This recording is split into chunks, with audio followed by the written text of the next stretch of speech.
We are recording it starting right now. I was going to make that a thing that I put it on pause to avoid capturing this kind of conversation, but now we're rolling big time. So I should have waited to ask the question. No, you were a very good straight man, Ryan. Thank you very much. Thank you.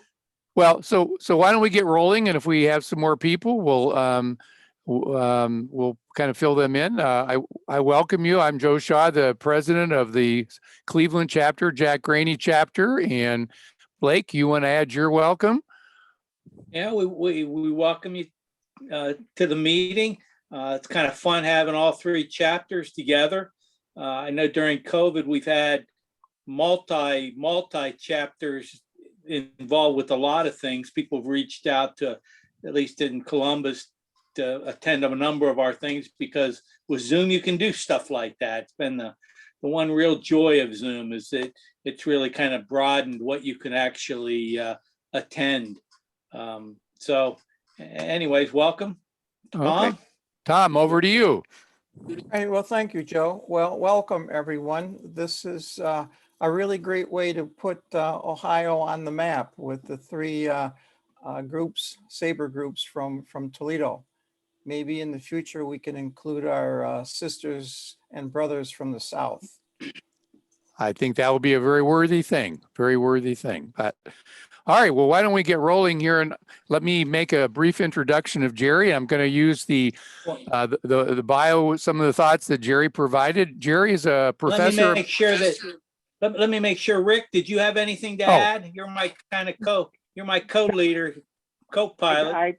I don't. I'm excited to hear what Jerry has to say, because the dead ball era has always fascinated me, and he's really whet my appetite. And I'm looking forward to it. And I think we've got a good turnout, and very happy, like the other fellows said, that we have three chapters here together tonight to hear what Jerry has to say. All right. Well, let me just briefly give you a little bit about Jerry. He's a professor emeritus at George Washington University in Washington, D.C. He developed the world's first degree granting program in political communications, how relevant that topic is today, and later served as founding director of the School of Media and Public Affairs at GWU.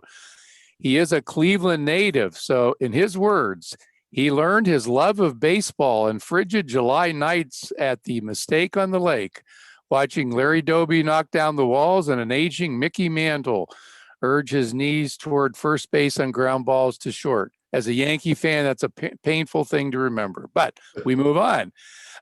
He also, Rick and Blake and the Columbus guys, he claims a link to Columbus, where he has two cousins who have lived there for many years. Sadly, Tom, in spite of Ancestry.com, we could find no Toledo connection. So we're going to have to go with 2 out of 3 Ohio connections tonight. So what Jerry's going to talk to us, title-wise, is called This Never Happened, and it combines several of his interests. In baseball, obviously, a longtime SABR member in the Bob Davids and Babe Ruth chapters on the East Coast. In history, in politics, and I love this one, in propaganda. Again, how relevant is that to our world we're living in? And communication strategy. And most of all, he likes telling a good story. And I've had a chance to talk with him a couple times. He shared some things with me. This will be a good story for us to spend the next whatever number of minutes with him on. So Jerry, the football microphone is turned over to you, and we're looking forward to hearing your story. Well, thank you so much, Joe and Blake. And Tom and Rick, though I didn't realize until tonight that you were also co-hosting. I'm delighted that you are, and I'm very grateful for everybody who's turned out. As I was saying to Joe, and as we were kind of discussing as a group, there haven't been many positive things about this COVID thing, but having a chance to talk to a group like this is certainly one of them, and I'm grateful for the opportunity. I have some slides which I will try to share with you now. And hopefully you're seeing a bunch of books. Yep. All right. In SABR, as I don't have to tell you, we have a lot of opportunities to hear from authors like Jim of nonfiction books about baseball, the history of the game, players, teams, individual games, seasons, and the like. There is also, although it doesn't show up in SABR as often, there's also a rich fiction literature in baseball, and you can see some few of the examples here. I mean, you have some great writers like Philip Roth or Bernard Malamud who've written about baseball. You have unique voices like W.P. Kinsella, who had quite an imagination for the game. Some of these become fun movies to watch, others not. Some approach literature in the full sense, like The Celebrant, which is really a quite excellent book about Matheson. But we don't hear so much about these in the organization, and that's one of the reasons that I'm delighted to have this chance, because there's actually some interesting baseball information in some of these books, and I hope that you'll find that to be particularly the case in the book I want to talk about tonight. It is not a book I ever set out to write. I had long since given up on ever being able to construct a novel, and I spent a career writing things that were at least not supposed to be fiction, and had not really focused on it. But about 3 years ago, I was sitting down in the evening watching one of those Antiques Roadshow programs where they do a retrospective, what something was worth 20 years ago and what it's worth today. And there was a fellow who had just picked up a box of old military papers from a training camp down in Georgia. This show was coming out of Savannah, I think. And in paging through them, he had found some documents that pertained to baseball. And when I looked at those documents and thought about them for a while after the show and had a chance to really consider them, I realized that they represented a violation of one of the basic laws of physics, that the same object can't be in two places at the same time, because those documents put a group of very prominent baseball players in two places at the same time. And it was a puzzle. And I began to dig into it and decided that really this was something that I not only could write about, but needed to write about, because it was such an interesting story, unresolved and yet fun. And that's what produced this book. This Never Happened: The Mystery Behind the Death of Christy Mathewson. It's going to be published about a month from now by Summer Game Books, and I'll have a slide. If anybody gets truly fascinated by this presentation, I'll have a slide at the end with a couple places where you can pick it up even now before it's published at a somewhat discounted price. But it became a labor of love that has since led me to get into writing a whole series of these things, but that's for another time. There are some baseball heroes of the book, some protagonists, and the principal ones are Christy Mathewson and Ty Cobb. I suspect I don't have to tell people on this call a great deal about either one. Let's just suffice it to say that they were, in a sense, two sides of the coin. Mathewson was the great hero who legitimized baseball as a social activity, and Cobb was the bad boy of the game for the duration of his career. But one of the interesting things about them was that the two of them were friends. And that became a factor in the story that I'm going to spin. The story also involves some context. And the context is the American entry into the First World War. Now, the war started in 1914. The United States and American people didn't want to have anything much to do with it. But the British more and more felt like they had to find some way of involving the US in the war, a theme that repeated itself in the next World War. And they finally found it in the form of that little telegram that you see down in the lower left-hand corner of this slide. It was a coded Western Union telegram that was sent from the German Foreign Ministry to the German ambassador in Mexico City. What the Germans didn't realize was that all of the transatlantic cables ran through London or somewhere in the UK, and the British were reading their mail. So they intercepted this telegram and they translated it. They decoded it and translated it. And it became known as the Zimmermann telegram, named for the foreign minister. This was a telegram in which the Germans were offering the Mexicans a deal. Mexico, remember, this is 1917. It wasn't all that long ago that major parts of the Western United States used to be major parts of Mexico. And there was continuing animosity, Pancho Villa and the like. They were offering Mexico the right to get back their land from the US once Mexico attacked from the south and kept the US from attacking Germany. And when that became public, when the British sent that to Washington and the telegram became public, there was no choice for the government but to enter the war. So they did. And they weren't prepared, so they had to engage in a lot of active recruiting. And those of you in Columbus will know that very well, because your chapter is named for the first active baseball player who actually signed up to be in the military, Hank Gowdy. So there was a major recruiting effort without which the war could not have been sustained. The other thing that happened right away, the very first week that the US entered the war, was that President Wilson appointed this man, George Creel, to be the head of something called the Committee on Public Information. This was the very first propaganda agency of the US government, and Creel was the first propagandist. His job was twofold. One was to develop defenses against incoming propaganda from Germany, particularly trying to make people unwilling to support the war.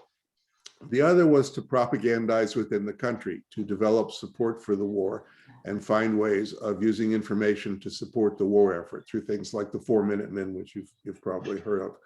And we know some things about Creel, two in particular that are worth noting in the present context. One is that he was a very, very hard-nosed propagandist, and he worked closely with the military. So in 1918, when the influenza was breaking out, they had military training camps close to several big cities in the US. And one of those was Boston. And Skip Desjardins did a study in this book, which, if you can't read, is September 1918 War, Plague, and the World Series,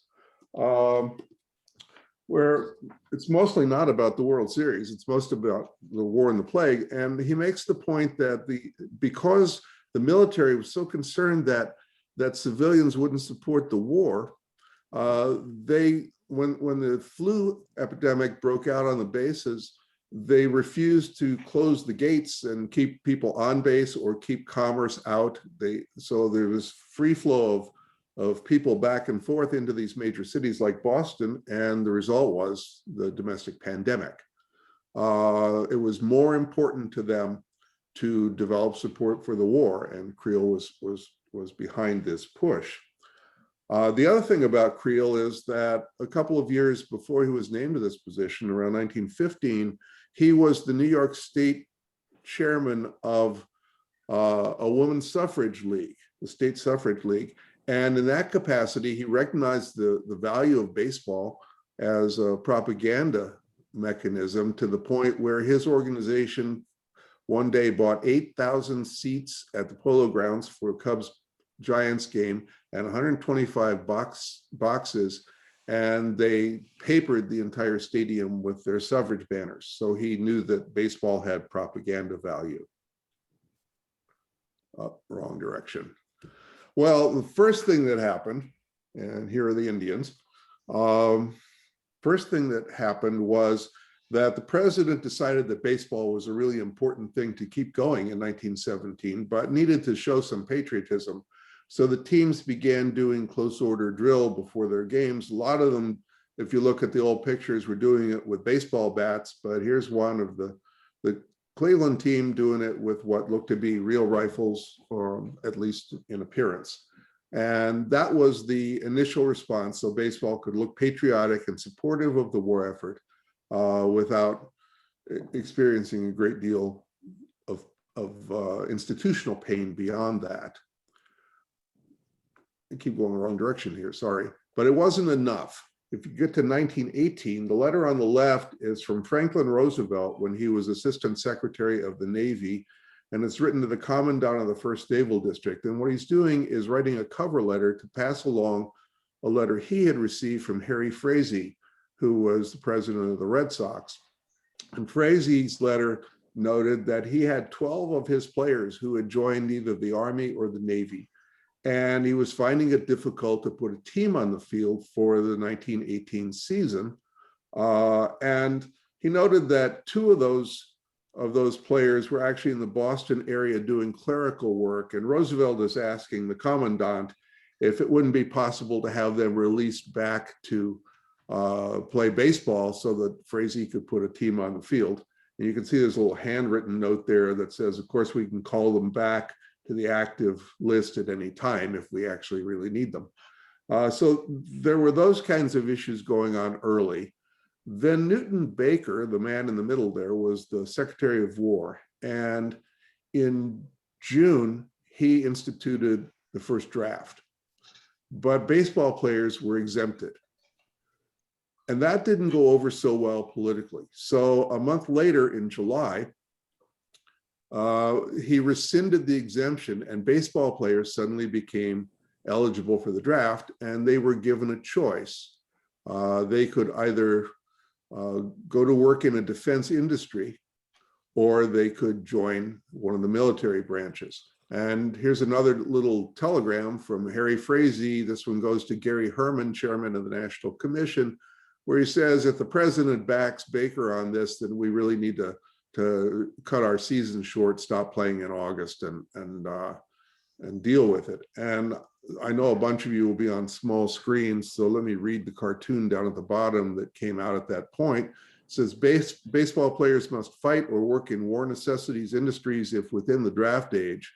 And then the player, the balloon with the player speaking says, if I fight, a soldier's pay will not pay my wife and children's keeping.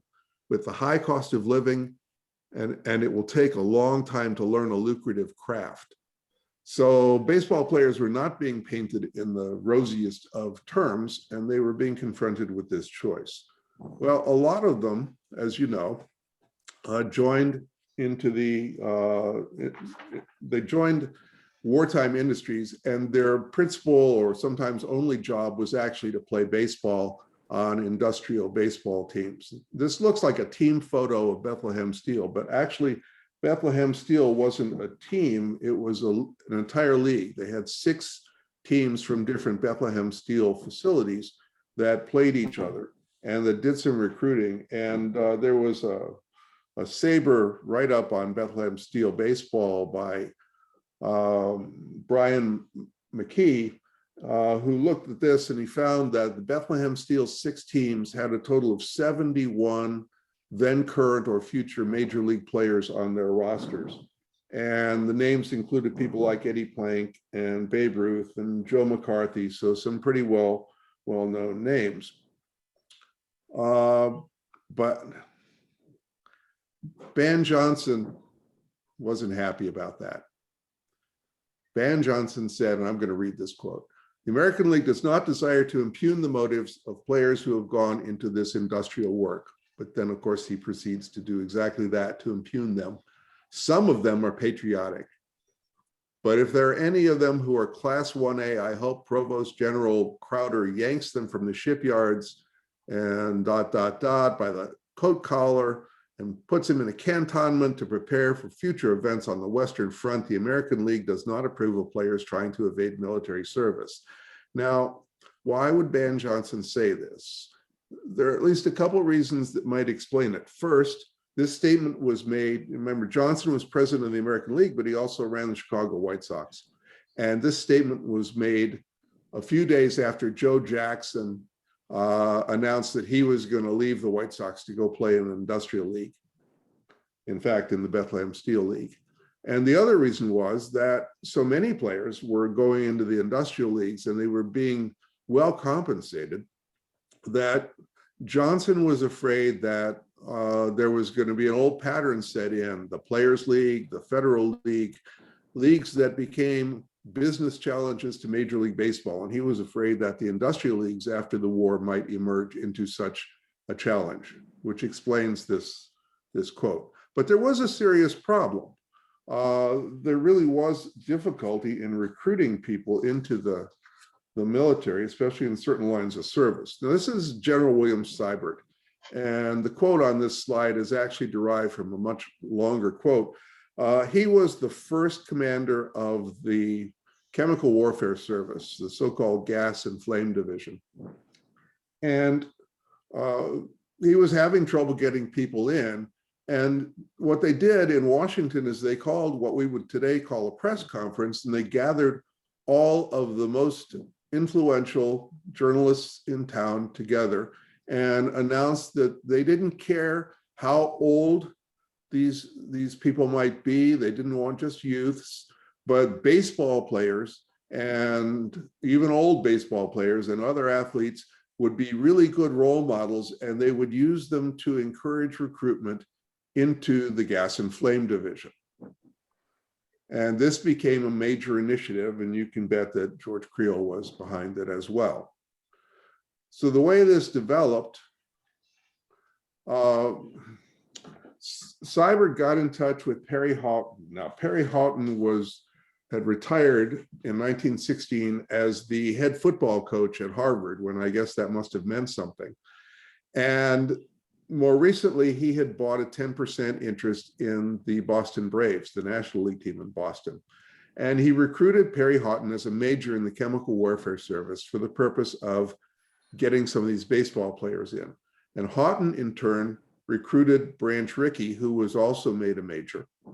And Rickey, in turn, recruited Ty Cobb and Christy Mathewson, presumably promising them that they would be captains if they came into this service, which they did. And from there, probably everyone's familiar with the story of Christy Mathewson and the poison gas. The story is that at the end of the 1918 season, in that fall, Cobb and Mathewson became captains in the Chemical Warfare Service, shipped out to France. They were being trained in France in the use of chemical weapons and gas masks and the like. There was a training accident, and in the words of Ty Cobb, who, there's several accounts of this, but this was Cobb's account from his autobiography. He got it, he staggered out and was breathing in the fresh air, and Mathewson came out and said, "Ty, I got a good dose of the stuff, I feel terrible." And this is the delivered history that comes down to all of us about Mathewson and Cobb and the poison gas. In fact, it was well established in 1925 when Mathewson died prematurely of TB. This is a paragraph I'll read you again since you're on small screens from the Associated Press story about Matheson's death. A hero of the World War as well as of the diamond on which he was the first big college star, he died late last night of tuberculosis and pneumonia, the result of being gassed while a captain in the Chemical Warfare Service in France. So there's the story. That is the delivered history. Except there are some questions being raised, and 3 of them were put together in an article by Howard Rosenberg back in 2018 in something called Inside Sources, where he pointed out that there was an affidavit on file at the Hall of Fame from a divisional surgeon who said that Mathewson, if he was exposed to gas, it happened elsewhere in France and only after the war ended. So it wasn't a result of training for the war. Amos Fries was a general who succeeded William Seibert at the command of the Chemical Warfare Service. He said it never happened. He said that Mathewson was never exposed to any poison gas, maybe an occasional whiff of some harmless training gas that they used. And Branch Rickey said he was with Mathewson the whole time they were in France and said that an accident never occurred. In addition, though it was, I don't think it was in Rosenberg, Matheson's brother Henry contracted tuberculosis in 1914, died of it in 1917. So it's entirely possible that Matheson was exposed to TB sometime much earlier than the story suggests. And there's also difficulty in tracking down some of this information because the large share of the Army personnel records from World War I and from a broader period encompassing that were stored in a repository of the National Archives out in St. Louis. And in 1973, there was a massive fire in that archive, and almost all of those records were destroyed. It took days to put the fire out. There's been some restoration work, but a lot of it was just lost. So it's difficult to go back into some of those records to follow up and find out. But at the very least, there are some questions that have been raised generally about the veracity of this historical account that's come down to us. Now, since we're talking about a novel here, a work of fiction, let's do a little imagining. The fiction is grounded in all of these things that we've just been talking about, but let's do a little bit of imagining. What if there was a training camp in Georgia where the Gas and Flame Division learned how to practice this craft of working with chemical weapons, which basically at that time meant poison gas, chlorine, mustard, and the like. And what if the Army and baseball created a show unit that happened to have in it 7 future Hall of Fame baseball players? Now, the Hall of Fame wasn't even a dream in anybody's mind back in 1918. It was 20 years in the future.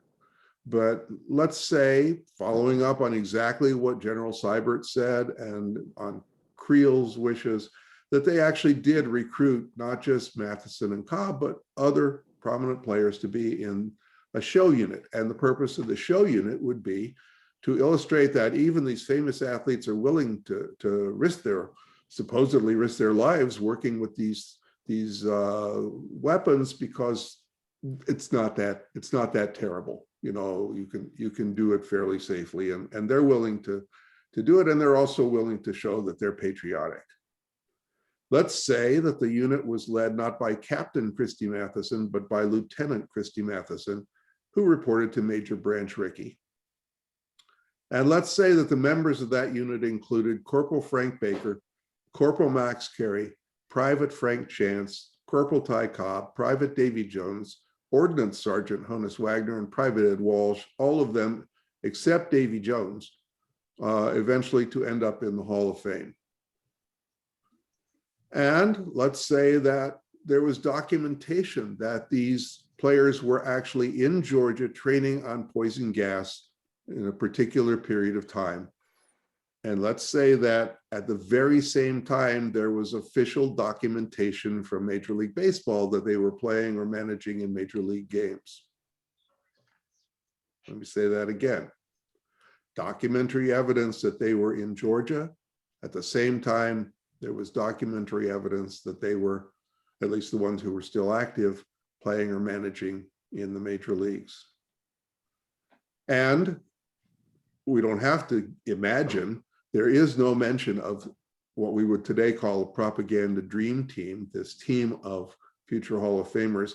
It's not mentioned in the press of the day. It's not mentioned at the Hall of Fame. It's not mentioned in any histories of the game. And it's not mentioned in Jim Lee's book.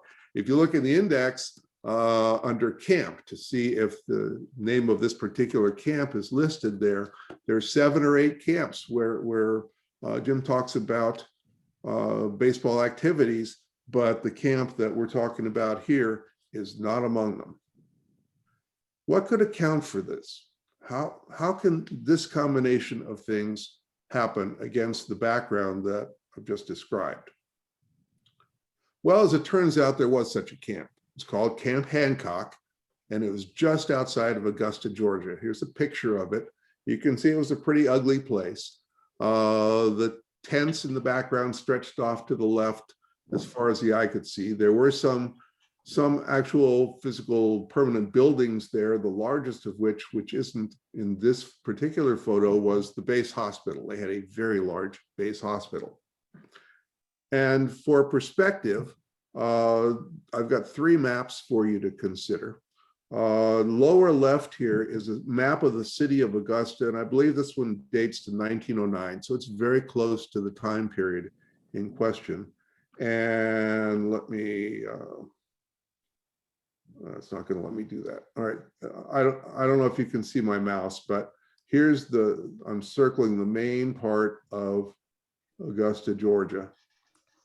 Over in the lower right is a map of the area that you're looking at in the picture above, the built up areas of Camp Hancock. And I'm going to lean in here and read the small print because it's kind of revealing. Camp Hancock, Augusta, Georgia. Construction started July 19, 1917. So this camp is a year old by the time we're about a year by the time we're looking at it. Talks about the contractors. Number of buildings erected, 1,319. Camp capacity, 45,099 men. Total area of the camp, 13,811 acres. And the camp proper, which is the built-up area, 1,777 acres. So this is, the lower right is 1,777 acres. Now, if you look at the map in the middle, and I hope you can see my cursor, but it says Augusta, Georgia, and this area right here is the equivalent of the larger map on the left. This area right here, labeled main camp, is the equivalent of the area on the right. And this entire thing is Camp Hancock. So there's an artillery range, various other facilities. When I was writing the book, I went down to Augusta and met some really nice and helpful people down there. And one of the people I met actually lives on land that was on this base and drove me around to show me what all was there. And it's big enough that right now there are housing developments. There's a major regional veterans medical center, shopping centers, a golf course, and the general aviation airport where all the CEOs fly in their jets and Masters Week and park them on the runways there. And it just goes on and on and on. So it was a very, very big place, hard to ignore. And Chemical Corps Ordnance was training there along with machine gunners, I think.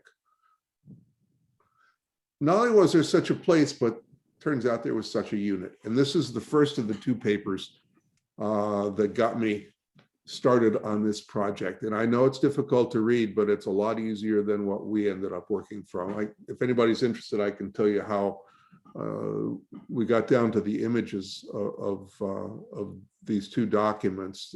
But we had to fill, and I say we, I was working with an illustrator, John Payne, up in Baltimore, who's really quite excellent. And he produced this as a original piece of art, and you can see it looks like there's folded pages at the bottom. This was the quality of his work.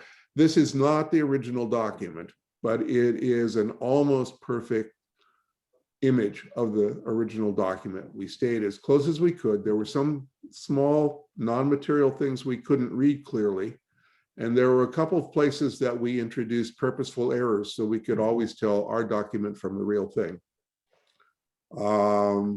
And up here, I'll just point to one of them. At the very top, it says it covers the period from June 1 to June 30. The original document covered the period from June 1 to June 20. And remember that last date, June 20. So I've put the names of the players out here to the side to make it a lot easier to read, especially again on small screens. The first player is John Wagner, Ordnance Sergeant. And it could be that that player was actually named John Wagner. But in the context of the other names on the list, I'm going to suggest to you that it was Honus Wagner, and that in 1918, people who were named Honus or Johann or Hans were not anxious to retain their Germanic sounding names, and they were anglicizing their names. That's one possibility. Another is that the clerk, whose name is down at the bottom there, H.F. Barnum, that he didn't know how to spell Johann, or he didn't hear Johann or John, and that's what he wrote. But in any event, you know, it's contestable, but to me, that's Honus Wagner. The other names that I've highlighted: T.R. Cobb, Max Carey, Frank Chance, Davy Jones, Ed Walsh, Frank Baker. That's not a random list by any means. And we have their Army serial numbers and their rates of pay, their war risk allotments, and things of that sort. Another date that I'm going to point out later for this, J.A. Armstrong III, private, is June 5th, the transfer date. That we adjusted the name, we adjusted the non-player names a little bit to preserve privacy, although a 100-year-old document probably wouldn't matter. But June 5th is a date that we did not change in adjusting this document. And that's probably enough about that. But this document and its companion were appraised on Antiques Roadshow for $2,000. So I have to think it's authentic. Now, let's go back to the what if game. What if there was an incident at Camp Hancock that involved Christy Mathewson and Ty Cobb and others that illustrated the dangers of working with chemical weapons, and that this happened to the very propaganda unit that had been put together by General Seibert and Mr. Creel for the purpose of showing how safe it was and how these players were out there doing this, and so you could do it too. Please join the Army and join the Chemical Warfare Service. What if something happened that made that propaganda dangerous to pursue, that it might have a contrary message? Well, if you know anything about crisis management or PR, you know what would happen next. Everybody who's anybody would start rushing to that base to fix it. The Army would send the brass there. Seibert himself might show up. Baseball would send, I don't know, Van Johnson perhaps. Committee on Public Information, George Creel would be there, and they would move decisively to cover it up. And they'd come up with a cover story. And let's imagine that's what they would do. That's what almost always happens in these situations. And they weren't dumb about this. And let's say that the cover story took Cobb and Matheson and sent them to France, where they would be trained on chemical warfare, and a training accident would occur that might explain Matheson's weakened medical condition. And let's say that Matheson and Cobb went along with that scheme for the same reason that they joined the Chemical Warfare Service in the first place. They were patriots. And let's say that everybody else in that unit was dispersed. They were sent right away over to France, or they were sent to train at another camp, or they were sent home. They were sent somewhere else. But before they were sent away, because this was a matter of adjudged to be national security, they were told that on pain of death, they could never tell about what happened. I mean, if you like conspiracy theories, think Roswell.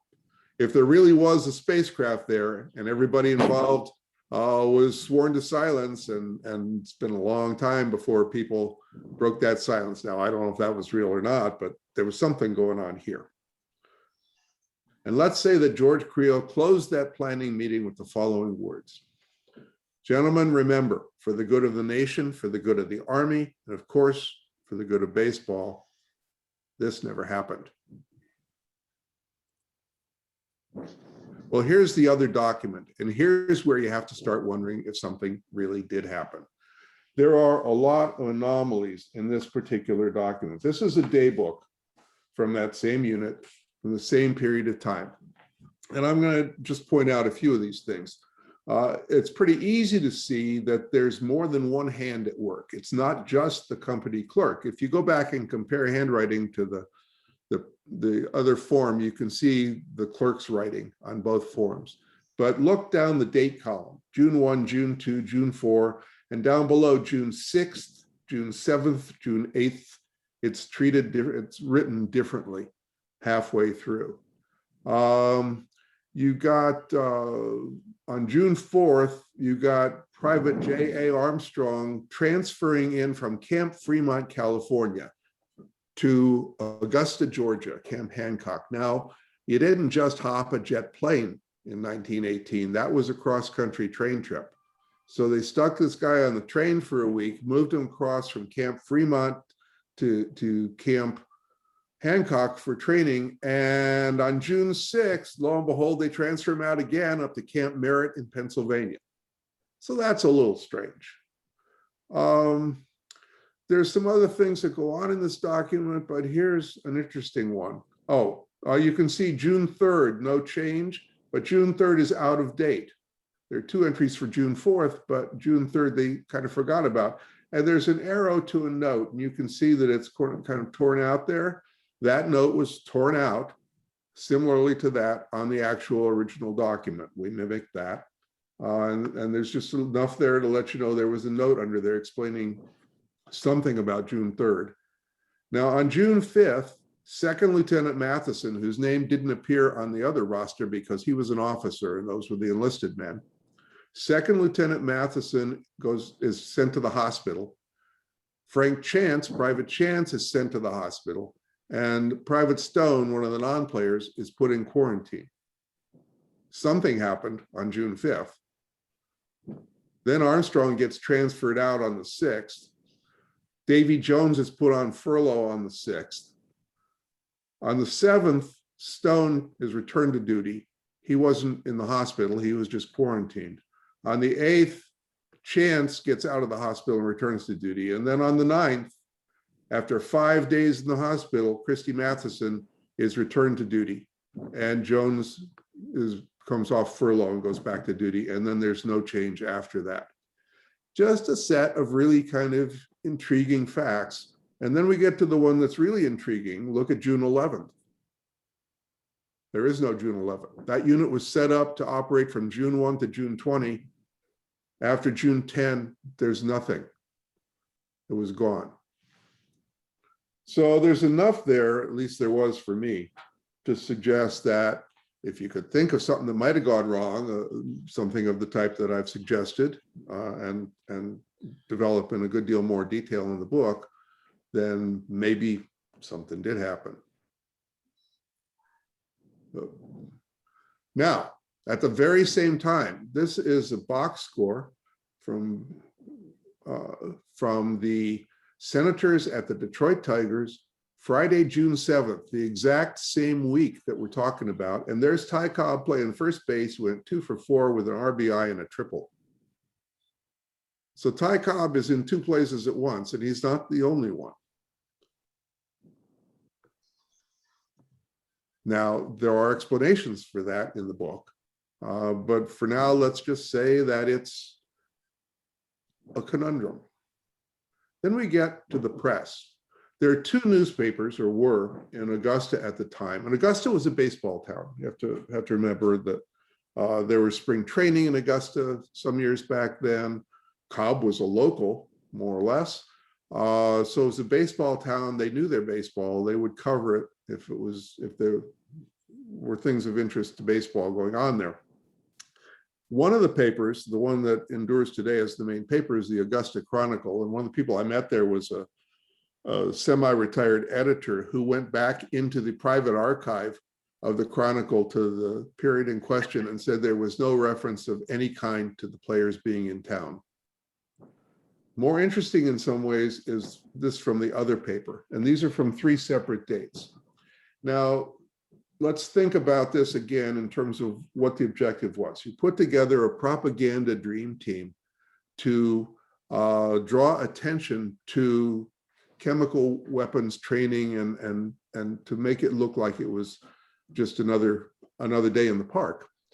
Well, when you bring these people to a place like Augusta, what are you going to do? You are going to try to publicize their presence there. And one of the things you do is go to the local paper. Now, remember, this camp had been open for a year at this point. But here is a paper from that time, from that same week. Welcome to Augusta. It is a special Camp Hancock edition of the Augusta Herald. And that's exactly what you would do. In fact, one of the three officers shown here featured was the PR officer for the base. So if you were going to try to publicize something, you would say to the local paper, hey, these guys are going to be in town. Why don't you do a feature on the camp, and you can write them up. But then they weren't there. Now on Friday of that week, there's an article from the same Augusta Herald, which talks about a baseball game that's been arranged between the Camp Hancock Nine and a team from the Charleston Navy Yard. And Charleston is coming down. And again, you might schedule a competitive baseball game to show off these players that they were in town. But here's an article from Friday that says, sailors have had a well-organized team, blah, blah, blah. The Camp Hancock Nine will be made up of such players as Howard, Butler, and Dwyer, former professional stars who have already cavorted on the Augusta ball lot, with the addition of such men as Gaffney, former International League slugger, who's in the ordnance department at camp. No reference to those players at all. Over on the right is the lineup from the Saturday paper, the day of the game. And if you look at the Camp Hancock lineup, Thomas, Larson, Howard, Putnam, Dwyer, Butler, Donahue, Gaffney, Auer, none of those players. But then let's go back to Sunday. Here's the Sunday paper over on the left. This is where it's all going to come out. It's all going to be great propaganda. And then all of a sudden, George Creel calls and he says, I'm sorry, but you can't run any of that information. If you're the editor of that paper, what do? Well, what you might do, and what I find sort of intriguing, is you might do this. This is from an inside page of that same newspaper. It is 3 very long columns. And what's printed here is a list by name of the 250 individual privates who were members of the military police at Fort Hancock that week. And when they ran out of names, they put a list of the local churches. Now, if you're an editor and you're confronted with this situation, what you've done in preparation, you know you're going to put out this special edition, and you know that you're going to have this big story. You've saved space for it, and you're going to write it up big time. And then all of a sudden it's not there, and the paper is ready to go, and you've got this huge news hole to fill. So here's one thing you might do. At the very least, to me at least, suggestive. Well, the book is about all these things woven together in a story. It's set in 3 time periods that interweave with one another throughout the book. The first time period is World War I, when something happened at this camp and cover-ups initiated. 1936, which is when the Hall of Fame was first suggested, and when the baseball writers got together and voted in the first 5 players to the Hall, 3 of whom were in that unit. And in 1936, the cover-up is discovered in my story, only to be lost to history once again. And the third part of this story that weaves through is the present day, when some surprising things happen. And I won't, of course, tell you what they are. The principal characters in World War I period are all real people. Christy Mathewson, Ty Cobb, Branch Rickey, the other players. H.R. Barnum was the real clerk of Ordnance Depot Company 44 at Camp Hancock for that week. And George Creel was a real person, as we've already seen. All of the other characters are fictional. In 1936, there are 2 principal fictional characters. The first is named J.T. Willett, who I've positioned as America's premier baseball writer. He's kind of a mix of Grantland Rice and Henry Chadwick, and maybe a little Damon Runyon and various others, but I've positioned him as the baseball writer of the era. And the other character, principal at that time, was a fellow named Jocko Drum, who's an itinerant but who ends up during that period becoming a gentleman farmer through some things that happened between him and Willett. And the principal characters in the present day are Jason Drum, Jocko's grandson, and Adam Wallace, a professional writer and Jason's longtime friend. Since the book isn't out yet, I'm going to take the liberty of reading a couple of brief passages to you, and then I'll wrap up, but it'll give you a flavor for the book. The first passage comes from early in J.T. Willett's career, where he's about to become a baseball writer. He's a kid from Trenton, New Jersey, who grew up tending bar at his parents' tavern and playing card game 25 with a bunch of politicians and others in the back room of the tavern, was on his way to knowing everybody in Trenton, becoming kind of a political fixer, but he wanted something on a bigger stage, and he went to New York and decided he'd become a journalist, which was a new profession emerging at that time, and managed to get himself hired by William Randolph Hearst for the New York Morning Journal. So this is from a scene where he's discovering baseball. Arts and crafts. Baseball at the professional level was a craft. Its practitioners were adept at using their hands to shape the game, and the game was played within the lines. Balls, strikes, outs, hits, runs, wins, losses, standings. Baseball was addition run wild. The numbers added up, and the team with the best numbers at the end of the game was the winner, at the end of the season, the champion. But interesting as that might be to those who closely followed the sport, and integral as it might be to reporting on it, JT came quickly to realize that this basic arithmetic would not extend to newspaper circulation. Few new readers would subscribe to the journal just to read statistics. He knew he needed more, and he found it almost without trying. The players of this game were men of interest in themselves, and some of them in quite outrageous ways that matched perfectly with the style of the paper. JT befriended them, told their stories, made them famous. The communities where they lived were the collective essence of the city itself, especially its ethnic enclaves, and they were filled with prospective subscribers. JT told their stories as well through the players who became their heroes and their symbols of acceptance and achievement.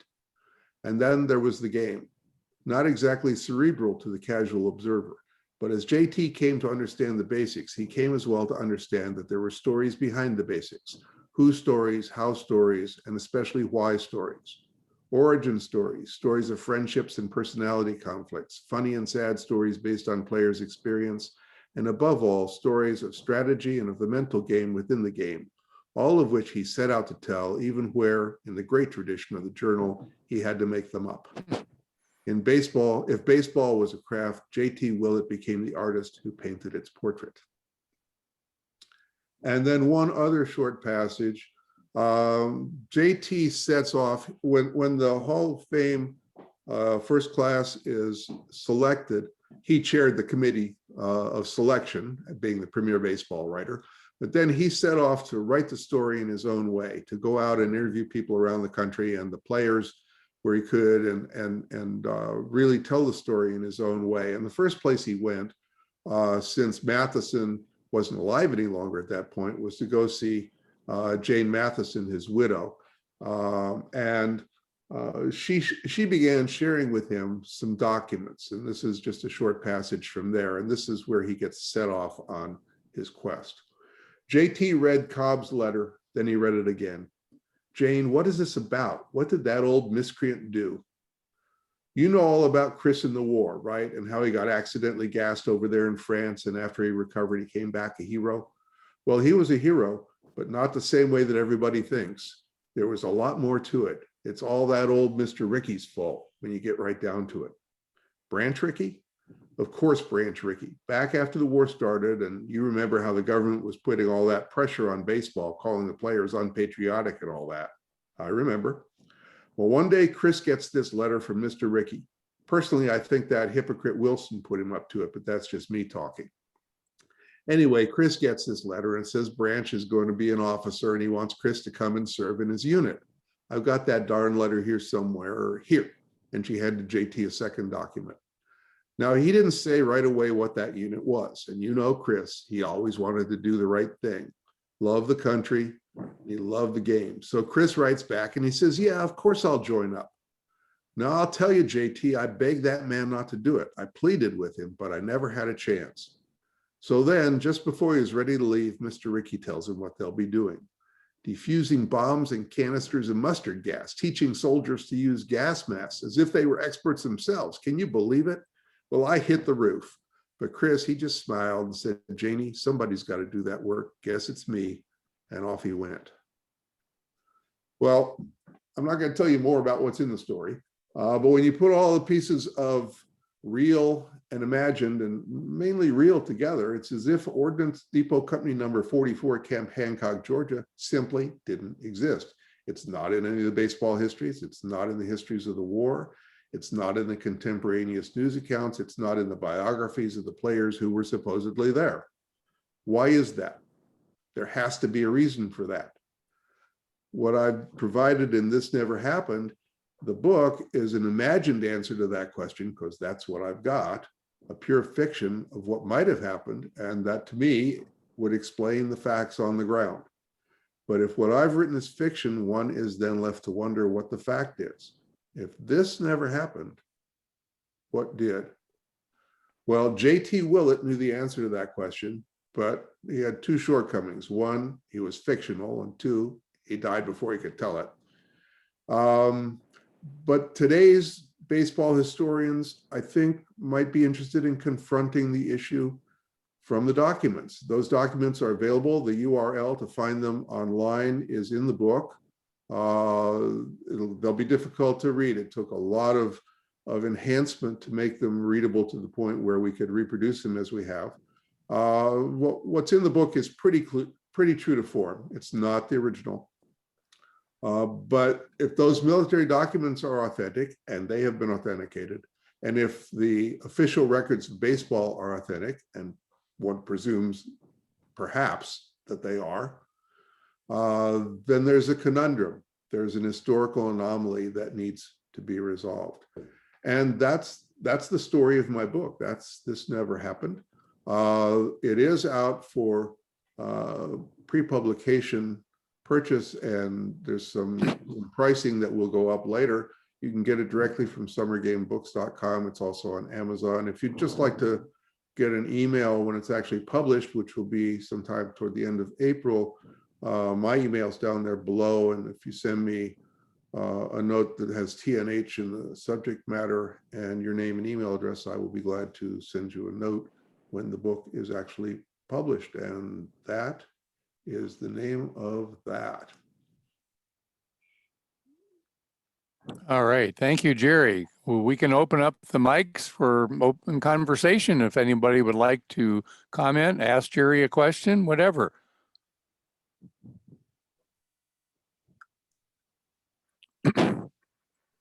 Got a silent group tonight, Jerry. I saw one hand. Michael, I've got one. Speak Okay. up. Mathewson did go over to France, though, eventually, didn't he? Mathewson did go to France. The question is whether he went to France as a first-time captain and was trained over there, or whether he had been trained previously and went to France either for the same or a different reason. And I don't have a definitive answer to that. I just know that there's only one place where I've seen any record of his being in training with these other players. And if those records, those 2 pages of paper were worth $2,000, somebody thinks they're pretty good. And I did get in touch when I was trying to track down the papers, which was, I went through several months of effort to actually find the originals because it would have been easier to photograph them. I started by getting in touch with the fellow who did the appraisal, and he didn't know who had them, but he remembered the papers. And he was with a gas unit in France. Yes, he was. Yeah. And Branch Rickey did organize that and did recruit him in Cobb and was over in France with them. That part did happen in one context or another. I see James. Tim? Hey. Tim Tootle. Okay. Hello. I remember seeing that exact episode of Antique Roadshow. Do you? Wow. And yes, I think I even saw it twice. I was so What intrigued. was on in When the 2003? reruns and come then- up, I watch those too. I like that show so much. And because they frequently have baseball things. They had some Lonnie Fry bats and his World Series ring and all that just the last show. But anyway, I just want to commend you on, I just glossed over. I was so in awe of seeing those names on the military records and got all wrapped up in that. And I didn't, take that extra step that you did of matching up those dates and how were they in military camp and playing at the same time and, all these things you brought out here. So I just Well, want to commend you on seeing all those things here. Well, thanks. I have to confess, it took me a while. I mean, I saw that, and like you, I said, "Oh, gee, isn't that really kind of interesting?" And it was a few days before I really started to think about what I had seen. Well, they were just amazing pieces that person brought in. And you see, I mean, you always heard about Mathewson and Cobb being in the gas corps, whatever they call it. And, and there it was, the actual papers listed their names right in there. And, it was just fascinating on that level. And then, what you've uncovered here, the behind the scenes. Can I ask you what you showed that box score of Ty Cobb playing in a Detroit Tiger game at the same time? Can you say any more about that, about how he was in two places at once? Well, I just I didn't track down all the box scores. I went to Baseball Reference. Okay. And I knew the dates that were in question. Yeah. And I knew he was in Georgia, according to the Army. So I just looked and found the first game I came to from that time period that had I picked Cobb, and that had Cobb in it. So it's from the exact same week. It's really a striking coincidence to me that if this was all somehow random, that the Augusta Herald newspaper feature after the camp had been open for a year happened to come in exactly the same week when these players were recorded to be at Camp Hancock, and in that same way you could find them in the box scores. Now there is an explanation in the book for how they might have ended up in the box. I got to read that book. Okay, that's great stuff. Well, just a wonderful presentation and all these possible behind the scenes. So we got to figure that then Ty Cobb, in his autobiography, either carried on the fiction years later, or just got mixed up and didn't remember exactly when it happened. But perhaps had a reason not to remember. Mm-hmm. But I don't want to say much about that. Rick? Rick, you're on mute. You're muted, Rick. There we go. Did you check, first of all, it was fascinating, as Jim just said, and you did a lot of sleuthing, and I'm very impressed with what you've come up with. Did you check to see if Davy Jones was playing at the time that Ty Cobb was playing with the Tigers? The reason I ask is he's listed as being furloughed, and I just wonder if at times the players were, when they were furloughed, were allowed to go back and play games. Back in the leagues. That's an interesting question. Cobb never showed as being furloughed, and he was on the roster. Jones was furloughed for one day, and to get from Augusta to Detroit and back, I think unlikely. Right. So just the one day. Okay. Right. But I as I say, I did not chase down all of the box scores for all these players from that time. For all I know, Mathewson was listed as managing Cincinnati during that week, but I didn't check it. Once I found one, I figured I had the point. Did you, I noticed that Augusta and Camp Hancock were adjacent. Did you check with the Ty Cobb Museum during any of your researches to see what they had to say? I spent a day with a local Ty Cobb historian, baseball historian expert named Lamar Gerard. And also Lamar was kind enough, and Beverly Ford, who lives there, was kind enough that my wife and I, she was along on the trip, got a a personal tour of the Ty Cobb family home on Williams Street in Augusta, which is not a public building. It's a private home. There's the marker out front now, which in fact, Lamar and Beverly were instrumental in having placed. So if Lamar didn't know about it, and he told me he had been through every record that named Ty Cobb in any way at the Hall of Fame. And if he didn't know about it, then I figure it wasn't there. Steve. Thank you.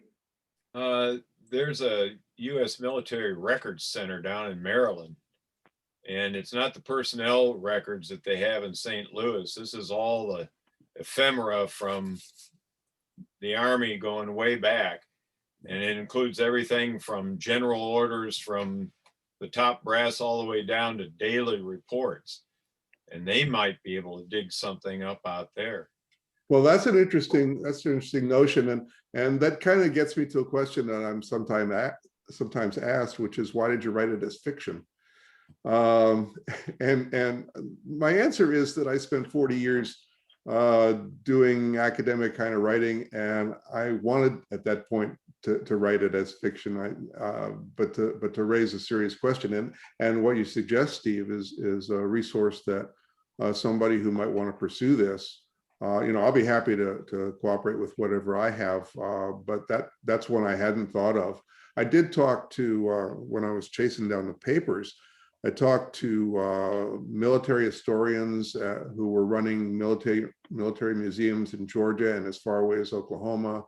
I talked to not only the editors at the Augusta Chronicle, but also through them, the editor at the Savannah paper, where the program that we watched was recorded, and she pulled the two news reporters that she had assigned to cover that way back when they were still at the paper, and they remembered covering it, but they didn't have any recollection of the papers.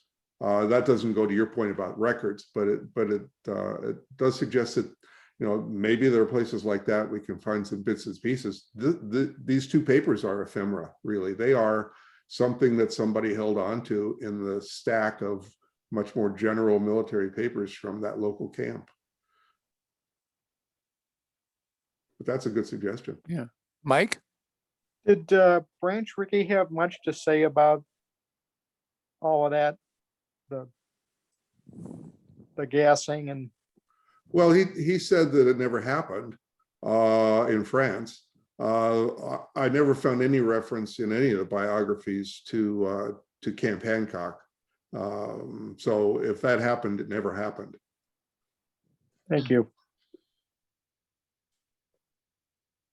Any other questions for Jerry? Well, Just a Jerry, comment. Fascinating stuff, Jerry. I really appreciate the effort. Wow.